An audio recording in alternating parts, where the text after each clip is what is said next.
கல்லூரி ஐஐடி தொடங்க காரணமாக இருப்பவர் இவரே. காமராஜர் 9 ஆண்டுகள் அரசியல் அமைப்பில்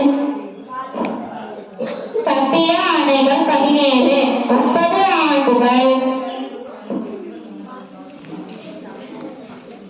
9 ஆண்டுகள் ஆட்சியில்